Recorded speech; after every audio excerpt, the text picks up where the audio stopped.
16 साल की दिलकश साली, दिल को छू लेने वाली कहानी। मेरा नाम पूजा है। हम दो ही बहनें थे और मेरी बड़ी बहन दीपा की शादी के वक्त मैं सिर्फ 15 साल की थी। हम दोनों बहनों के उम्र में बहुत ज्यादा फर्क था, लेकिन दीदी मेरी इकलौती बहन थी, इसलिए उसकी शादी के वक्त मेरा रो रो कर बुरा हाल हो गया था। मेरे जीजा जी अभिषेक ने मुझे विदाई के समय प्यार से अपने पास बैठाया और मेरा हाथ पकड़कर कहने लगे, पूजा रोने की क्या बात है, साली तो आधी घरवाली होती है, तो तुम्हारा जब दिल चाहे हमारे घर चली आना। अभिषेक जी कहने लगे, जब भी तुम अपनी बहन के पास आओगी मैं खुद तुम्हें अपना शहर घुमाऊंगा। उनकी यह बात सुनकर मैं खुश हो गई। दीदी शादी करके दूसरे शहर चली गई थी। दीदी तो विदा होकर चली गई, लेकिन मेरे दिल में ये अरमान जाग उठा कि मैं कब अपनी बहन के घर जाऊंगी और खूब मजा करूंगी। दीदी की शादी को 1 साल गुजर गया, लेकिन मैं उनके शहर नहीं जा सकी। पूरे 1 साल बाद दीदी ने हमारे घर का चक्कर लगाया था और अभिषेक जी भी उनके साथ ही आए थे। वह बहुत ही अच्छे और मोहब्बत करने वाले थे। जितना दिन वो हमारे घर में रहे, हर वक्त मेरे आगे पीछे रहते और मेरा बहुत ख्याल रखते। वह मेरे लिए बहुत सारे गिफ्ट भी लाए थे। मेरा कोई भाई नहीं था, इसलिए मुझे उनसे लगाव हो गया था। 1 हफ्ता हमारे साथ गुजारकर दीदी वापस अपने ससुराल लौट गई। 1 महीने बाद फिर दीदी का फोन आया। उन्होंने बताया कि वो प्रेग्नेंट हो गई है और ये खबर सुनकर मैं और मम्मी पापा बहुत खुश हुए। बहुत दिन के बाद हमारे घर ऐसी कोई खुशी की खबर आई थी, लेकिन दीदी बहुत परेशान थी और मम्मी से कह रही थी कि वो अकेले दूसरे शहर में इस हालत में नहीं रह सकती, क्योंकि उन्हें बहुत ज्यादा उल्टी हो रही है और डॉक्टर ने उन्हें आराम को कहा है। यह सुनकर मम्मी भी बहुत ज्यादा परेशान हो गई। मेरी बड़ी बहन तो मम्मी की जान में बसती थी। मम्मी ने उसे हमारे घर आकर रहने को कहा तो वो कहने लगी कि अभिषेक उसे छोड़ने को तैयार नहीं है और डॉक्टर ने लंबा सफर करने को मना किया है। अगर दीदी आ भी जाती तो अभिषेक जीजा जी और उनके पापा को बहुत परेशानी होगी। वैसे भी 1-2 महीने की बात नहीं थी, अभी तो पूरे 9 महीने बाकी थे। दीदी की बात सुनकर मम्मी ने कहा, तुम फिक्र न करो, मैं पूजा को तुम्हारे पास भेज देती हूँ। बहन के आने से तुम्हारा दिल भी बहल जाएगा और ये तुम्हारे घर के कामकाज भी कर दिया करेगी। मम्मी की बात सुनकर दीदी बहुत खुश हुई और कहने लगी, पूजा को अकेले न भेजना, अभिषेक को मैंने कहा है, वो लेने के लिए आ जाएंगे। मैं तो कब से इस मौके की तलाश में थी और न जाने कितनी बार दुआ मांग चुकी थी, इसलिए फौरन ही खुशी खुशी अपना सामान बांध लिया। मौसी बनने की खुशी तो अलग ही होती है। 2 दिन बाद ही जीजा मुझे लेने के लिए आए और मैं उनके साथ अपनी बहन के पास दूसरे शहर आ गई। दीदी के ससुराल में सिर्फ एक ससुर और अभिषेक जीजा ही थे, इसलिए मुझे यहाँ रहने में कोई परेशानी नहीं होने वाली थी। दीदी की ससुराल में सास ननद की कोई झंझट नहीं थी। दीदी मुझे देखकर बहुत खुश हुई थी। उसने पहले से ही मेरी पसंद का खाना बना रखा था। मुझे रहने के लिए अपने सामने वाला कमरा भी दे दिया था। दीदी के ससुर को नमस्ते करने के लिए मैं उनके कमरे में गई तो उनका रवैया कुछ अजीब ही था। वो बिस्तर पर पड़े एक बीमार आदमी थे। मुझे देखकर अजीब अजीब बातें करने लगे। उनकी बातें मेरी समझ से बाहर थी। दीदी मेरा हाथ पकड़कर मुझे कमरे से बाहर ले आई और कहने लगी कि उनके ससुर बहुत सालों से बीमार हैं, इसलिए अक्सर उल्टी सीधी बातें करते हैं। आगे उनके कमरे में जाने की जरूरत नहीं है। दीदी के ससुर उनकी शादी में भी नहीं आए हुए थे। अभिषेक का रिश्ता पापा के किसी दोस्त ने दीदी से करवाया था। मेरी उनकी ससुर से पहली मुलाकात थी और सच तो ये था कि मैं उनके ससुर से मिलकर बहुत डर गई थी। मुझे दीदी के घर आए 2 दिन हो गए थे। मैं दोबारा उनके ससुर के कमरे में नहीं गई थी। अभिषेक मेरा बहुत ख्याल रख रहे थे और दीदी की तबीयत ठीक न होने की वजह से वो ज्यादातर बिस्तर पर लेटी रहती थी। सारा घर मैंने संभाल लिया था। फिर एक दिन कुछ ऐसा हुआ कि मेरे रोंगटे खड़े हो गए। रात के खाने के बाद किचन साफ करके मैं अपने कमरे में आई तो मैंने सोचा कि नहा धोकर सोती हूँ। गर्मी बहुत ज्यादा थी और मैं पसीना पसीना हो गई थी। मैं नहाने के लिए अपने कमरे के बाथरूम में गई तो कुछ ही देर में मुझे ऐसा महसूस हुआ जैसे कोई मुझे देख रहा है। शुरू में मुझे लगा कि मेरा वहम है, लेकिन अचानक ही मेरी नजर रोशनदान पर पड़ी तो मेरे होश उड़ गए। वहाँ कोई साया सा मुझे नजर आया था और मुझे यकीन हो गया था कि कोई छुप छुप कर मुझे देख रहा था। यह बात मेरे होश उड़ा देने के लिए काफी थी। मैंने जल्दी से अपना कपड़ा पहना और भागती हुई कमरे से बाहर निकली। दीदी की कमरे में पहुंची तो वहाँ दीदी और जीजा आराम से एक साथ लेटे थे। मैं जल्दबाजी में अपने कमरे का दरवाजा लगाना भी भूल गई थी और अब उन दोनों को एक साथ देखकर मुझे शर्मिंदगी का एहसास हो रहा था। जीजा उठकर बैठ गए, कहने लगे अंदर आ जाओ पूजा, दरवाजे पर क्यों रुक गई हो।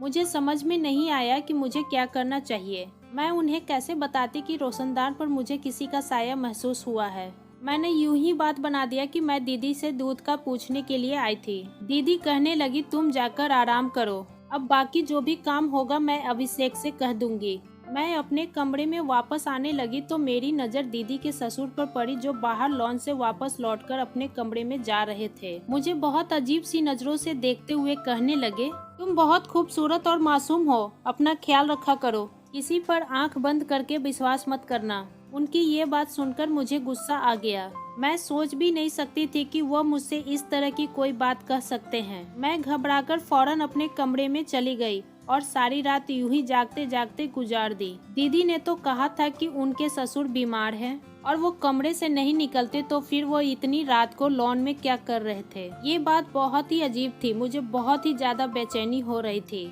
रोशनदान पर जो था वो मेरा वहम था या हकीकत। कोई मुझे देख रहा था, कहीं वो दीदी के ससुर तो नहीं थे। इस सवाल ने मुझे परेशान कर दिया था। मेरी सारी रात यही सोचने में गुजर गई थी। अगले दिन सुबह जीजा ऑफिस जाते हुए कहने लगे पूजा मैं शाम को जल्दी आ जाऊंगा और तुम्हें शॉपिंग के लिए बाजार ले जाऊंगा, तुम शाम को तैयार रहना। ये कहते कहते अचानक ही करीब आकर उन्होंने मेरे गाल पर हाथ फेरा और ऑफिस के लिए निकल गए। उनके इस अंदाज पर मैं चौंक गई। दीदी भी पीछे ही खड़ी थी। कहने लगी अभिषेक तुमसे बहुत मोहब्बत करते हैं, तुम भी उनका ख्याल रखने की कोशिश किया करो, क्योंकि आजकल मैं उनका ख्याल नहीं रख पा रही हूँ, वो बहुत ज्यादा थक जाते हैं।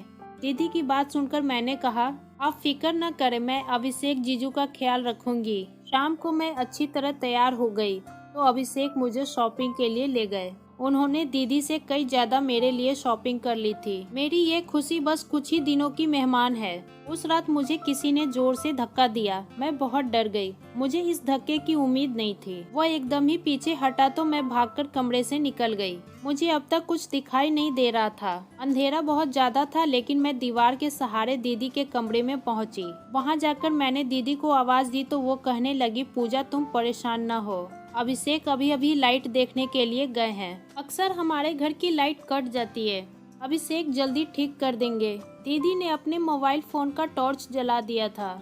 मेरे पास तो मोबाइल भी नहीं था। मैं दीदी के पास बैठकर रोने लगी।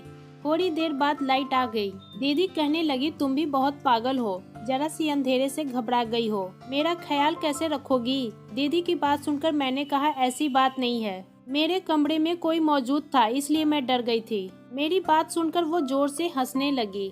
अभिषेक मेरे साथ मेरे कमरे में थे और मेरे ससुर तो कमरे से निकलते ही नहीं। अंधेरे की वजह से तुम डर गई हो और कोई बात नहीं है। मुझे समझ नहीं आया कि दीदी को किस तरह से यकीन दिलाऊं कि मेरे कमरे में कोई मौजूद था, लेकिन वो कौन हो सकता है यह बात मुझे समझ नहीं आई थी। अगर अभिषेक दीदी के साथ थे तो फिर मेरे साथ कमरे में कौन था।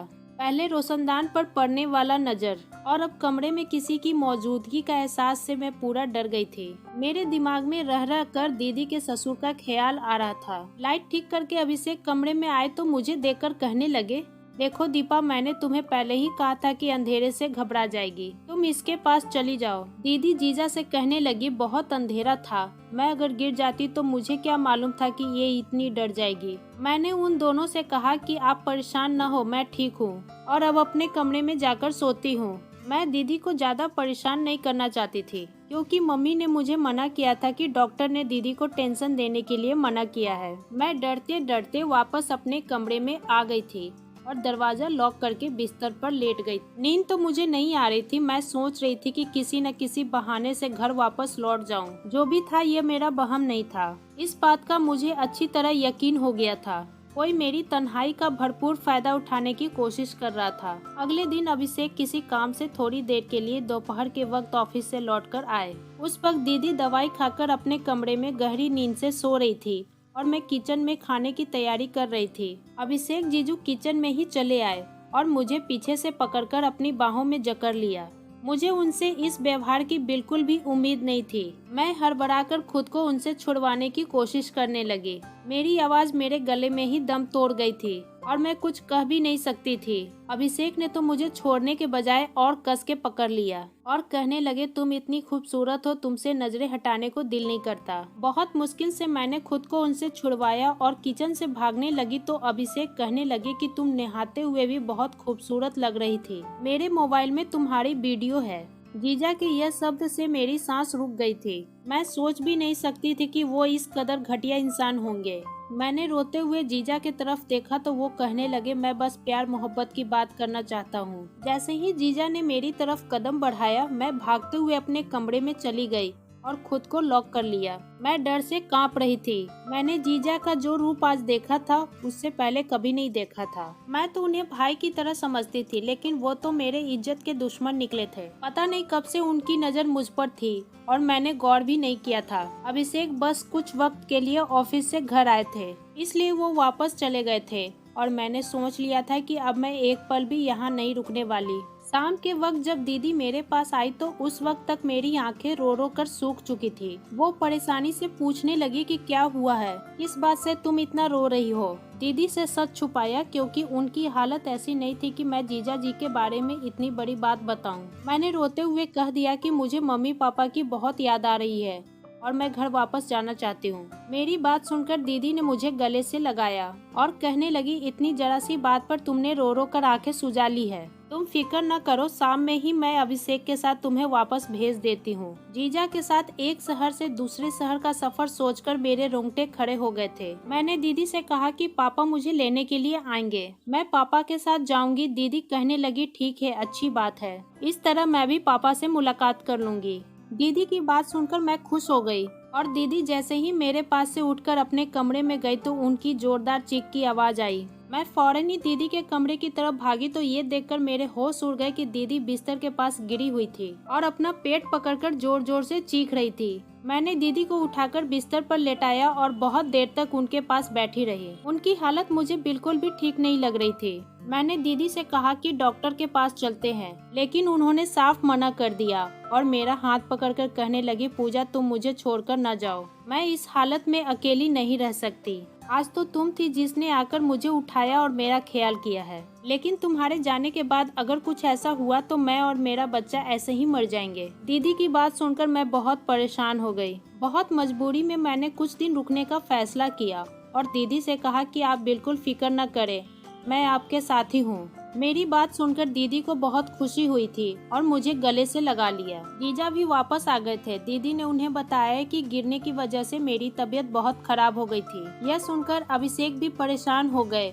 और मुझे कहने लगे कि अपनी दीदी के लिए जूस बनाकर ले आओ। मैं किचन में जाकर अनार का जूस बना रही थी कि एक बार फिर अभिषेक किचन में आ गए और मेरे साथ जबरदस्ती करने लगे। मैंने अभिषेक जीजा को धक्का दिया और गुस्से में कहा कि आपको शर्म नहीं आती? आपकी पत्नी की इतनी हालत खराब है और आप अपनी साली के साथ ऐसी हरकतें कर रहे हैं। जीजा को मेरी बात का कोई असर न हुआ और वो मेरे साथ जोर जबरदस्ती करने लगे। मैं जोर जोर से चीखने लगी थी। मेरी आवाज पर दीदी आ गई। मैं इस कदर घबराई हुई थी कि दीदी की तबीयत का सोचे बिना मैंने उन्हें जीजा का सारा सच बता दिया। दीदी ने एक नज़र मुझ पर डाली और दूसरी नज़र जीजा पर और जीजा से कहने लगी कि तुम कैसे मर्द हो जो एक 16 साल की लड़की को भी काबू में नहीं कर सकते। इसने पिछले एक हफ्ते से ही तुम्हें अकेले नचाया हुआ है और तुम अभी तक कुछ नहीं कर पाए। दीदी की बात सुनकर मेरे कदमों तले जमीन निकल गई थी। मैंने हैरानी से दीदी से पूछा कि ये आप क्या कह रही हैं? दीदी के चेहरे पर एक अजीब सी मुस्कुराहट आई और वो मेरा हाथ पकड़कर मुझे अपने साथ अपने कमरे में ले गई। मैं हैरत से दीदी को देख रही थी। दीदी ने मुझे अपने पास बैठाया और मेरे बालों में हाथ फेरकर कहने लगी, देखो पूजा, मेरी बात गौर से सुनो। मैं अभिषेक का सारा सच जानती हूँ, लेकिन जो कुछ अभिषेक तुमसे चाहता है वो तुम्हें करना ही होगा। मैं गुस्से में उठ खड़ी हुई और मैंने दीदी से कहा कि ये आप कैसी बातें कर रही हैं? क्या आप जानती हैं कि आपका पति मेरे साथ क्या करना चाहता है? वह मुझे इस्तेमाल करना चाहता है, मेरे साथ गलत करना चाहता है। आप कैसे एक ऐसे इंसान के साथ जिंदगी गुजार सकती हैं जो कि आपको प्रेग्नेंट होने के बाद भी आपकी बहन पर नजर जमाए बैठा है? वो आपको और आपके बच्चे को सारी जिंदगी क्या देगा? मेरी बात सुनकर दीदी कहने लगी, तुम्हें अभिषेक के साथ वो सब कुछ करना ही होगा जो वो तुमसे चाहता है, वरना वो कभी बाप नहीं बन सकेगा। दीदी की बात सुनकर मैंने कहा, आप कैसी बातें कर रही हैं? आप पेट से हैं और जीजा बाप बनने वाले हैं। नहीं, मैं माँ नहीं बन सकती, इसलिए मैं तुम्हें यहाँ बुलाई हूँ ताकि तुम यहाँ आकर मुझे और अभिषेक को एक बच्चा दे सको। अभिषेक किसी और का बच्चा गोद नहीं लेना चाहते थे, उन्हें अपना बच्चा चाहिए था और इसके लिए मेरे पास इससे ज्यादा आसान रास्ता नहीं था। मैं किसी औरत को अपना सौतन बनाकर नहीं लाना चाहती थी, इसलिए मैंने फैसला किया कि मैं इस काम के लिए तुम्हें कुर्बान कर दूंगी। वैसे भी तुम मेरी सगी बहन नहीं हो। मैं अभिषेक से बहुत मोहब्बत करती हूँ और उसे किसी कीमत पर छोड़ना नहीं चाहती, इसलिए मैं चाहती हूँ कि तुम गर्भवती हो जाओ और मेरी और अभिषेक की जिंदगी में बच्चे की इस कमी को पूरा कर दो। मैं तो अब तक जीजा को अपना दुश्मन समझ रही थी, लेकिन मेरी बहन भी इस गंदे खेल में बराबर की हिस्सेदार थी। अपना घर बचाने की खातिर मेरी बहन ने मेरी जिंदगी को दांव पर लगा दिया था। मैंने अपनी बहन के आगे हाथ जोड़ दिया और उससे कहा कि मुझे घर वापस भेज दे, लेकिन मेरी बहन ने मेरी एक न मानी और रात के अंधेरे में मुझे अपने पति के कमरे में भेज दिया। मेरे पास बचने की कोई गुंजाइश नहीं थी, क्योंकि मेरी बहन ने मुझे धमकी दी थी। अगर मैंने उसकी बात ना मानी तो अभिषेक मेरे साथ जबरदस्ती करेंगे। उसका इल्जाम भी मेरे किसी झूठे आशिक के नाम पर डाल देंगे और मैं सारी जिंदगी अपने मम्मी पापा को अपने किराएदार की सफाई नहीं दे सकूंगी। मैंने सोचा भी नहीं था कि कभी मेरी बहन मेरे साथ ऐसा व्यवहार करेगी। मैं जानती थी कि मेरी बहन मेरी सगी बहन नहीं है, लेकिन हमेशा मैंने सगी बहन ही समझा था। कभी ये फर्क हम दोनों के बीच आएगा, ये मेरे गुमान में भी नहीं था। मेरी बहन ने मुझे खींचते हुए कमरे में ढकेलने की कोशिश की तो मैं खुद को छुड़ाने के लिए शोर शराबा करने लगी। मेरी बहन के ससुर कमरे से निकल आए। उन्होंने फौरन ही बीच में आकर मुझे मेरी बहन से छुड़ाया। मेरी बहन और अपने बेटे को धमकी दी कि अगर तुम दोनों ने इसके साथ कोई जबरदस्ती करने की कोशिश की तो वो पुलिस को फोन कर देंगे। जीजा गुस्से में अपने पापा के साथ बदतमीजी करने लगे, लेकिन उनके पापा किसी भी हाल में मुझे अकेला छोड़कर पीछे न हटे और मेरे खातिर अपने बेटे से झगड़ा करके मुझे अपने कमरे में ले आए और कहने लगे, बेटा मुझे पहले दिन से ही शक था कि इन दोनों की नीयत गलत है। अगर मैं तुम्हारी बहन के खिलाफ कुछ कहता तो शायद तुम कभी यकीन न करती। अब जबकि तुम सच जान चुकी हो तो तुरंत अपने घर वापस लौट जाओ। यह दोनों इंसान नहीं बल्कि दरिंदे बन चुके हैं। शायद मुझसे अपने बेटे की परवरिश में कोई कमी रह गई है, जिसकी वजह से आज ये दिन देखना पड़ रहा है। मैंने अभिषेक जीजा के पापा के फोन से ही अपने घर फोन मिलाया और अपने पापा को सारी हकीकत बता दी। अगली सुबह मेरे पापा मुझे लेने के लिए आ गए। उन्होंने मेरे बात पर दीदी से हमेशा के लिए सारे रिश्ते खत्म कर दिए। पापा को इस बात पर बहुत अफसोस आ रहा था कि शायद उनकी परवरिश में ही कोई कमी रह गई थी। उन्होंने सौतेली बेटी और अपनी बेटी में कभी कोई फर्क नहीं किया, इसलिए बेटी ने उनके प्यार का ये सिला दिया है। और मैं सोच रही थी कि मेरी कौन सी अच्छाई मेरे काम आ गई, जो अभिषेक जैसे शैतान के पापा मेरी आवाज सुनकर मुझे बचाने आ गए। इस बात को कई साल गुजर गए हैं। हमारी दीदी के साथ हमारा कोई रिश्ता ना रहा, लेकिन एक बात मुझे अच्छी तरह समझ आ गई कि मेरी माँ ने मुझे दीदी के घर रहने के लिए भेजकर बहुत बड़ी गलती की थी और मैंने एक गैर मर्द को अपना भाई समझकर बहुत बड़ी भूल की थी। मेरी बहन ने जो कुछ मेरे साथ किया वो बर्दाश्त से बाहर था। दोस्तों, क्या कहना है आपको इस कहानी के बारे में? कमेंट करके जरूर बताएं। वीडियो को लाइक करें और इसी तरह की रोचक कहानी लगातार देखने और सुनने के लिए हमारे चैनल को सब्सक्राइब करें। घंटी को दबा के ऑल पर सेट कर लीजिए ताकि आने वाले वीडियो का नोटिफिकेशन आपके पास तुरंत पहुंचे। मिलती हूँ आपसे अगली वीडियो में, तब तक के लिए धन्यवाद।